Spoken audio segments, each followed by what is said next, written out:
I think it's really quite amazing to read the Good Samaritan parable and hear the words of Jesus 2,000 years ago in a society where many of the principles we take for granted today didn't exist. As a matter of fact, the exact opposite is what existed. And that's why the parable, this story, was so radical in its telling.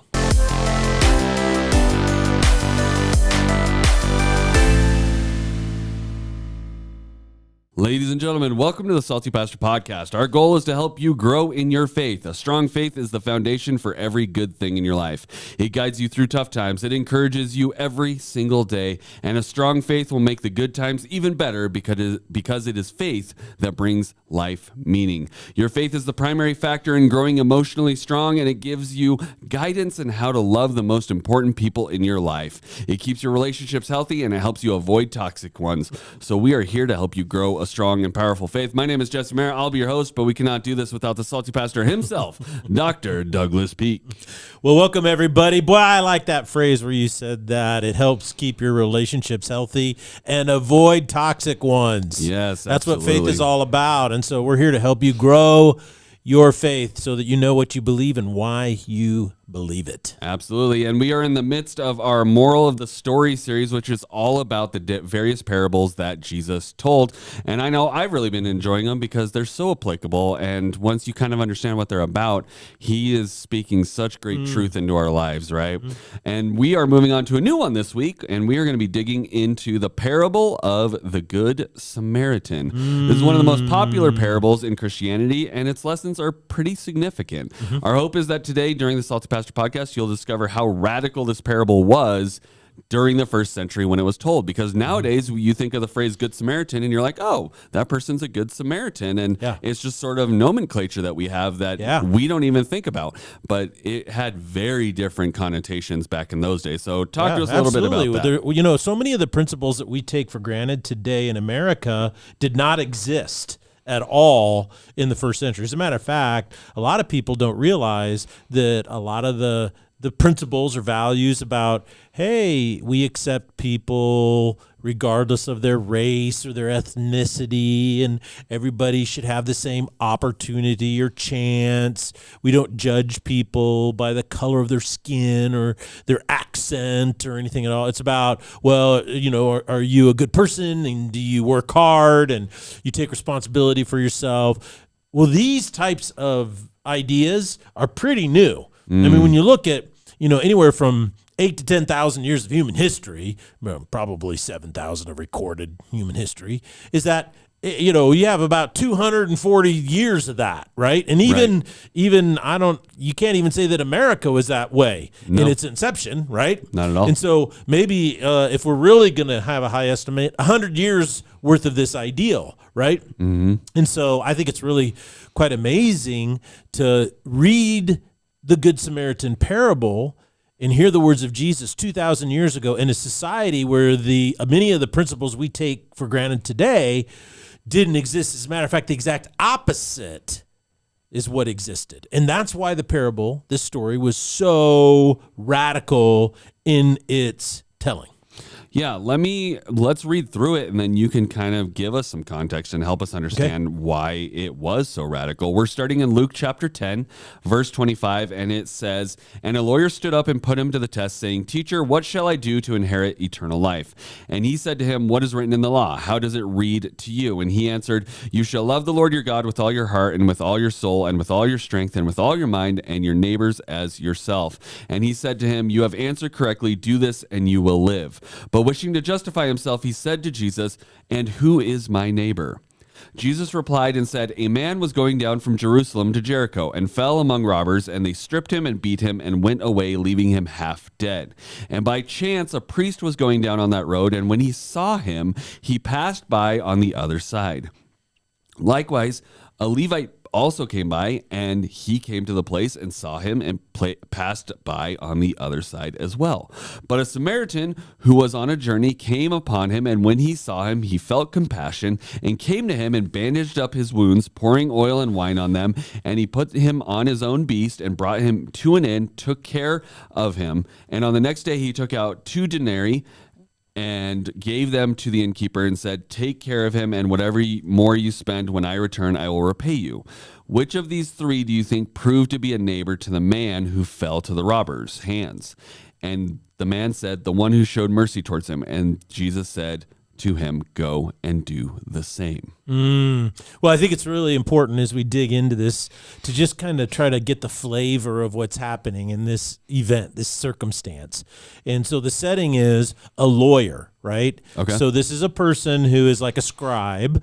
And you have to understand is that Jewish law in first century was not just religious law. It was the law. That It was the governed law, the yeah. society. So some people would say, well, it's kind of like, well, if I become a Lutheran or a Catholic or a Muslim or whatever, they have a bunch of laws or a bunch of rules that you're supposed to follow, right, to be a part of their religion. But then I can go home and do whatever I want. Right. Well, it didn't work that way at all. The law there was religious and social wrapped together. So if you wanted to get married, if you wanted to sell a piece of property, if you wanted a contract, if you wanted agreement, if you wanted to buy something that was expensive, all of this stuff was done by lawyers.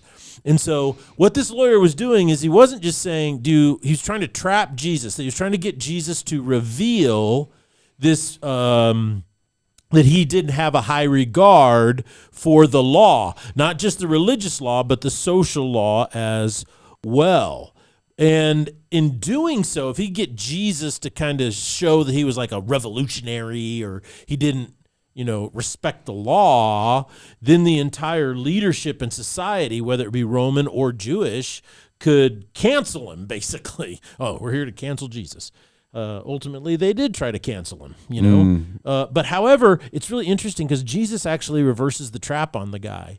And that's what's so interesting. But he doesn't do it in a mean way or a critical way. He does it he backs him into a corner where he has to actually admit, that Jesus is right. And what does he have to admit? Well, here, let's talk about the characters. First of all, you have a Jewish man, okay? And this Jewish man is set on by thieves, is robbed, beaten half to death. There's a priest, there's a Levite, and a Samaritan. So the point is that you have the victim, which is the man, and then you have a priest, a Levite, and a Samaritan. What's significant in that? Well, first and foremost, you have to understand the incredible hatred and animosity that existed between the Jewish people and the Samaritan people. First and foremost, they were at each other's throats. And not only did they never interact or speak to each other, which we know this in John, where Jesus meets the woman at the well, right? He addresses her and she goes, well, how are you, a Jew, addressing me, a Samaritan? In other words, if they were in the same room, they wouldn't even speak to each other. When they're on the road, they're by the well, they wouldn't even speak to each other. So it was a complete segregation, right? Is what it was. And why is that? Why did they have such animosity towards each other? Why were they segregated? If you went into a town, they would have a Samaritan well and a Jewish well. Jews could eat at this place. Samaritans had to eat at a different place. It sounds very much like segregation in the South. Yeah. Yeah. Very much so. Tremendous animosity between them. They wouldn't even speak to each other. Why? Well, the reason why is because Samaritans were intermixed. And when you read the Old Testament, one of the things that God complained to the Jewish people a lot all the time is that they would intermarry with other races. And then those races would bring their gods into the marriages, and then what would happen is the Jewish people would no longer keep the law, okay? And so what's really interesting is the Samaritans were considered to be half-breeds. What happened is the Samaritans in about 726 BC, when the northern kingdom of Israel, if you're not big on your Israel history, that's okay. But basically, before the Romans were occupying them for a number of centuries, there was the Greeks, right? Alexander the Great. Well, actually, before him, it was one of the four generals, right? Because the generals did it for quite a period of time, and they because then before them was Alexander the Great, because he didn't do it for very long. He died pretty young, but he came through, conquered. Then the four generals ran it for, I can't remember exactly, a couple hundred years, I think, before the Romans came in, and then they conquered and took over everything. Prior to, though, the Alexander the Great and the Greeks doing it, were the Babylonians, and prior to that were the Assyrians. And the Babylonians were the ones in, like, the book of Daniel is about and all that kind of stuff. But prior to the Assyrians coming in, the northern kingdom and the southern kingdom, in other words, Israel, split in two. Right. And they had two kings. Judea and Judah and Israel. Israel, yeah. So they split in two. And the northern kingdom was conquered first by the Assyrians. And it was during that period that a lot of them were taken off to slavery. What happened is, which is really a common thing to do, is a bunch of people stayed behind and they intermarried with this Assyrians, yes. And then they became known as the Samaritans. But the Samaritans, though, their Jewish side, basically they traced it back to the 12 tribes of Israel. And the three most important tribes to the Samaritans we're descendants of Manasseh, Ephraim, and Levi. Now, so they traced their heritage to the Levitical priesthood. Right. Okay. And so what they did is they built a temple on Mount, I don't know if I pronounce it correctly, Gerizim. And Mount Gerizim is the place where supposedly Moses got the Ten Commandments. Okay. And they said, we are the authentic Levitical priesthood, and our temple is a temple to worship God at Mount Gerizim.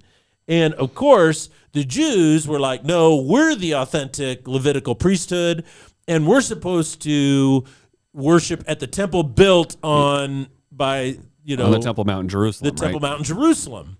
And you get this flavor of the animosity there in the Gospel of John at, once again, the woman of the well. And she says, well, you say we're supposed to worship in Jerusalem, and we say we're worshiping here in spirit and in truth. And he goes, and Jesus contradicts, says, well, there'll come a day when neither one of those will matter. One of them will matter, yeah. Yeah.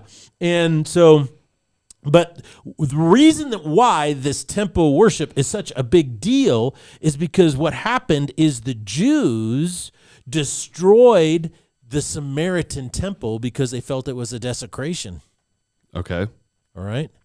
And then what happened is the Samaritans retaliated and desecrated the temple in Jerusalem by bringing in dead bones and scattering them around, which is like the ultimate desecration. Right. So these people not only were segregated, but they hated each other, right?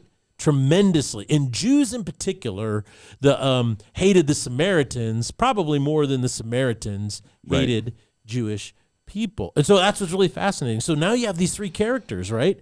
And not only do you just have three characters, but why is there a priest and a Levite, right? Now here's why, is that in order to be a priest, you had to be a Levite.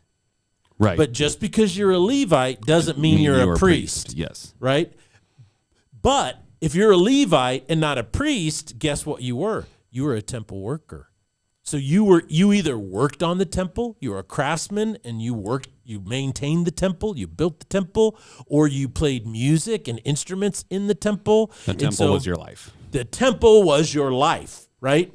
And that, so in a sense, they were government employees that kept the capital, or the temple to them, running and taken care of. It would be like if the White House was only entrusted to like one family to maintain and work and take care of the grounds and do all the things of the White House. If that was generational from president to president, didn't matter who was in there. Those people always took care of the White House. It would be a similar thing. That's God had ordained their people to their particular line to take care of the temple. It's all about what? The temple. Yes. And what is the point of the temple? To worship God, because that's where the presence of God is. Samaritans are saying, hey, it's over here on Mount Gerizim. But Jews say, no, we're going to burn your temple down. I mean, that's pretty brutal when you think about it. That's very brutal. And then the Samaritans say, oh, yeah, well, we're going to come over. We're going to desecrate your temple. So what's interesting is that they both trace their heritage back to Aaron, who is the father of the Levitical priesthood, right? But because they had two separate strains, they're willing to kill each other over it. They're desecrating the temple to God worship of God. And so these people are temple people, right?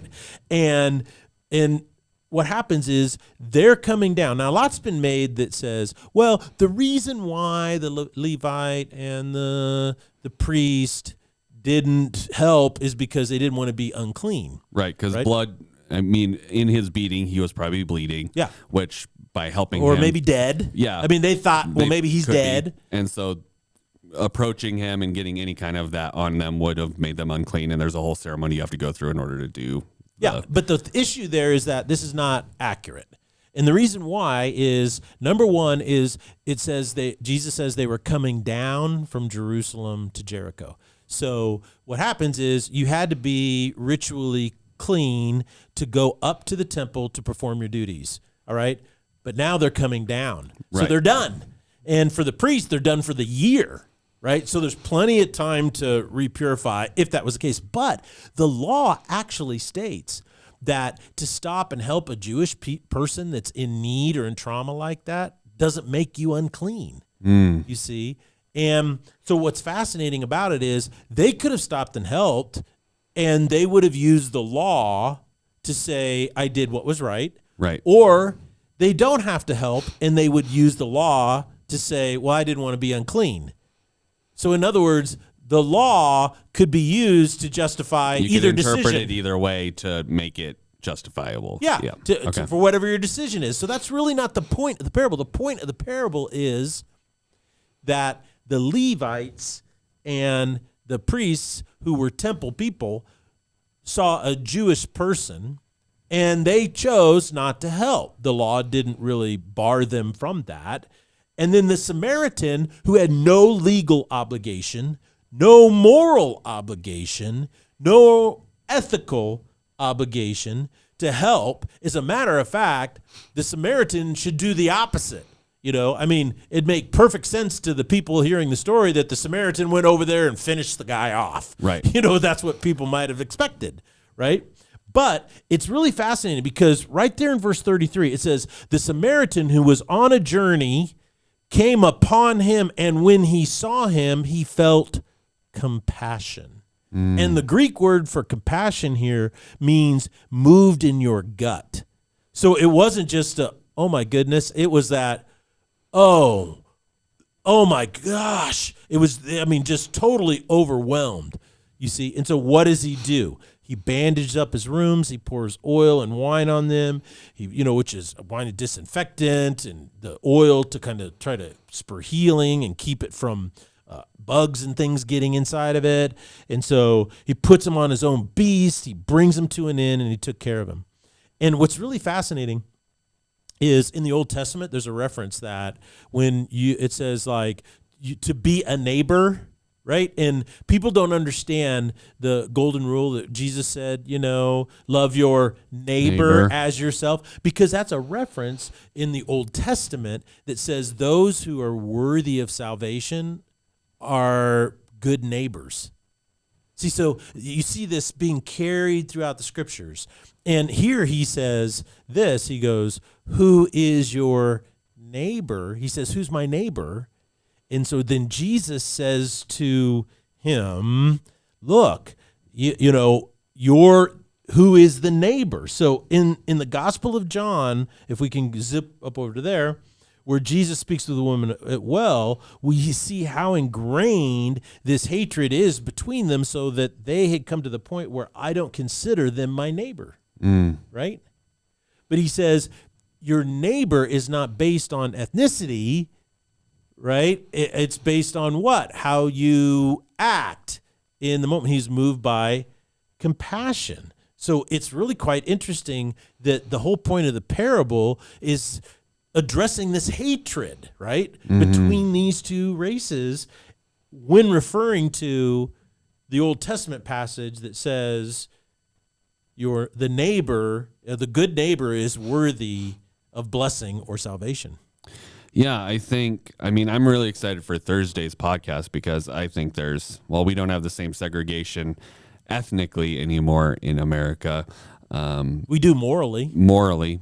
politically, things of that nature. There's lots going on. So I'm excited for you to speak into that. But just to kind of further look into what we're talking about as far as the Bible verses go, I think having that context is so important because, again, if you just read that as a standard American, you're not going to know all that backstory of these people burned down each other's, like, were desecrating each other's temples and doing all, I mean, it would be like someone coming and, like, I don't know, burning a flag on the White House lawn, right? Like on the 4th of July. It would be like breaking into the National Archives and burning the Constitution. Yeah.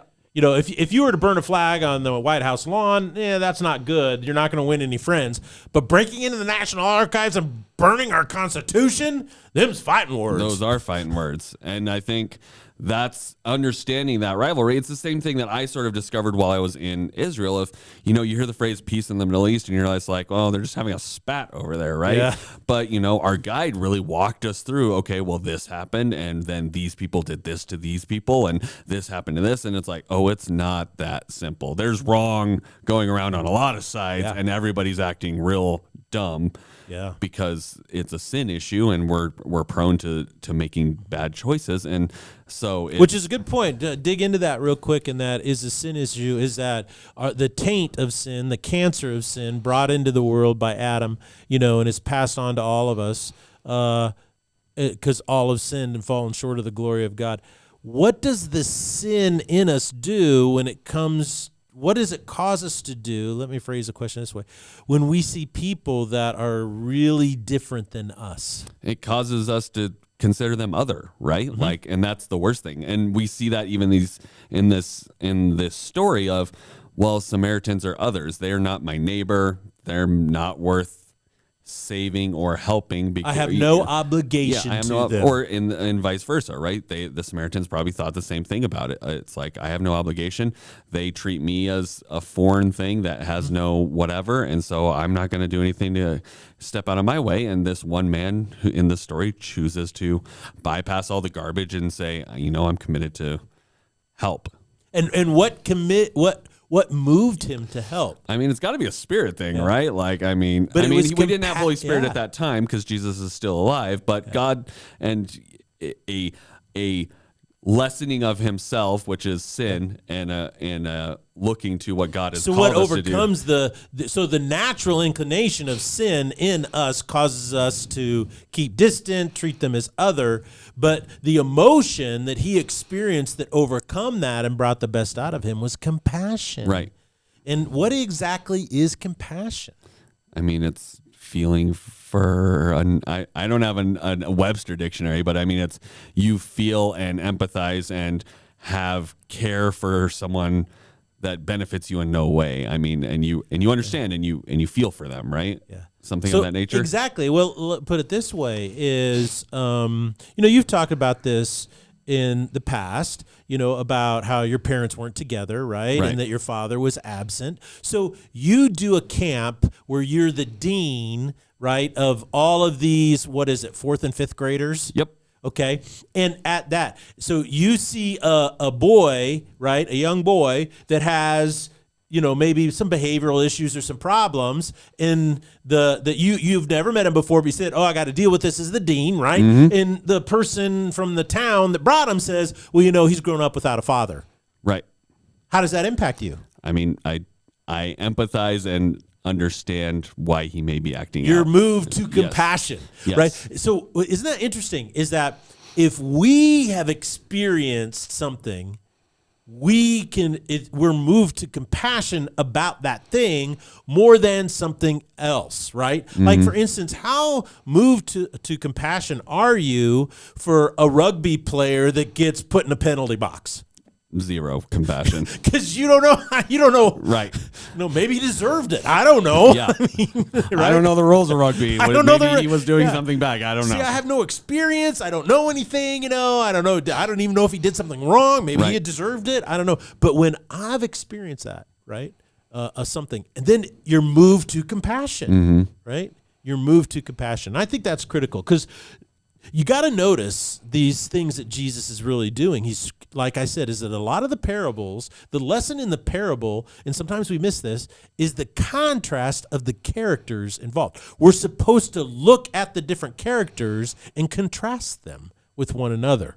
That's the brilliance of his teaching. Notice that at first, the priest and the Levite, when they passed by, they moved to the other side, right? Now, that may be, it's like, well, I don't know if that person's dead or not, and I don't want to defile, or I could go help.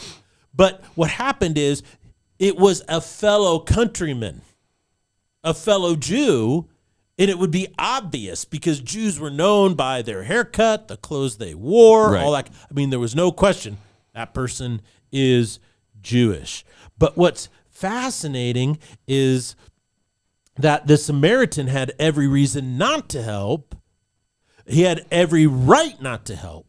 But because he was moved by compassion, that overcame those natural barriers, right? And he ended up helping.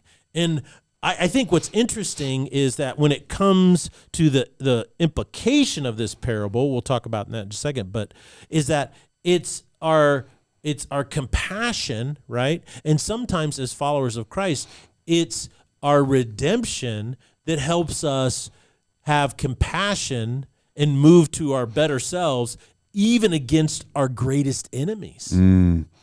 Yeah, and I think that's we tap into something that we aren't capable of without salvation, of understanding there's other people that have been hurt just as bad as I am, where before you're really saved, I think it's really hard to see that forest through the trees, right? Like you're like, my life is so hard. I'm having all these things have happened to me, and it's really hard for you to empathize. I mean, you can. I'm not saying you can't, but it's like just on a real larger scale, I think there's an unlocking that happens when Jesus comes in and renews you, and you go, man, I could just see that person probably just is having a rough time, and I'm going to give them a little more grace because I've received grace, and I'm going to give them a little bit more effort. I'm going to try to help get them through this because I know how hard it was for me when I did that. And so that kind of a idea, which again, a lot of these current social movements try to tap into that emotion, but they're doing it in a way that's a little more manipulative rather than actually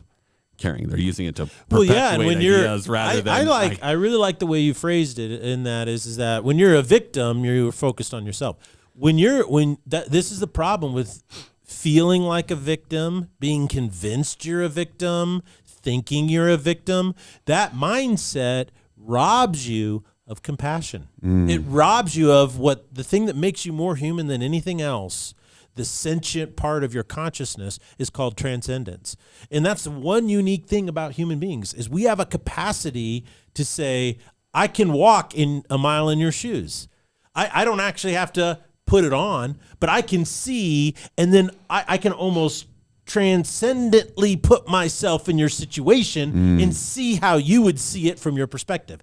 That right there is one of the most spiritually unique things about human beings than anything else, is our capacity to go outside of ourselves, right, and see a situation from another person's perspective. I mean, that is a phenomenal capacity to do that. Yeah. Just think what requires the brain to happen up here in order to do that. And so, well, that's why we are spiritual beings. That's one of the signs of this whole notion of sentience. And so, I think that's what's so fascinating about it is that victimhood robs you of that.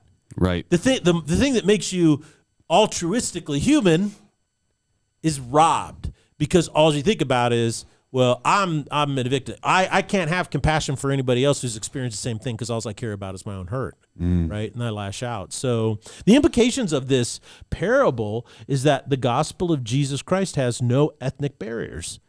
As a matter of fact, in Matthew chapter 28, in verses 18, 19, 20, this is called the Great Commission, and this is in the Gospel of Matthew. After Jesus rose from the dead, and right before he ascended to heaven, his disciples came and surrounded him. He says, all authority on heaven and earth is now mine. Go, therefore, and make disciples of all nations. And that phrase in the Greek is panta, all, panta ta ethne. and ethne is the word we get ethnic from today. So the Greek ethne was translated into Latin, and then that Latin became English ethnic today. And so what's fascinating about that is he's saying there's no ethnic barrier to the gospel of Jesus Christ. And it also means that we as followers of Jesus, and this is what's I think really fascinating, we'll talk more about this on Thursday, is we're to have a social conscience. The role of being a transformed believer in Jesus Christ is that you have a social conscience. And what exactly does that mean? Well, I'm excited to be talking all about that with you on Thursday, Pastor. And thank you guys so much for joining us. Make sure if you haven't, like we said last episode, we are starting to move towards the new Salty Pastor YouTube channel. If you're just listening in podcast format, nothing is changing for you.